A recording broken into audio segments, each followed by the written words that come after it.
হ্যাঁ, মালাইকার ব্যাপারটা হ্যাঁ, ও মাত্র একটা নাটক করেছে এর মধ্যে। So that was her first drama. এর আগে একটা টিভিসি করেছে। তো ও অনেক ছোট, মাত্র শুরু করছে এবং ও আসলে টু বি ভেরি অনেস্ট, আমার ওকে দেখে মনে হয় আমি যেই সময়টাতে কিছু করতে পারতাম না, বলতে পারতাম না, অনেক চুপচাপ ছিলাম, ও এখন ওই ফেজের মধ্যে দিয়ে যাচ্ছে। তো আপনাদের ভালোবাসাটুকু দরকার, সাপোর্টটুকু দরকার, এবং ও আসলে এটা কন্টিনিউ করতে চায় কি না সেটাও আসলে একটা ব্যাপার। বিকজ এখন তো ও যেই কয়টা কাজ হয়েছে সেটা রেসপন্সের উপরে পুরো জিনিসটা ডিপেন্ড করবে।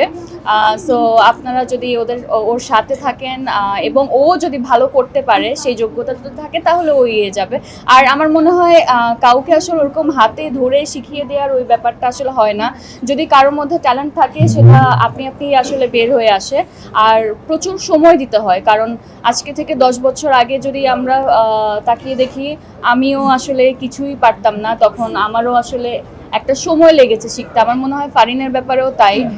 কাজ করতে করতেই আসলে সবাই শেখে, তো ওই সময়টুকু আসলে দিতে হবে। আগে থেকেই অনেক বেশি জাজমেন্টাল হয়ে বসে থাকা উচিত না, যে মানে আসছে এখনই সবকিছু পেরে যাবে। তো আমার মনে হয় সময়টুকু দরকার সবার। আরেকটু আপনারা একটু স্থির থাকবেন। বাকি ডক্টর ফ্যামিলি মেম্বার যারা আছে অফিস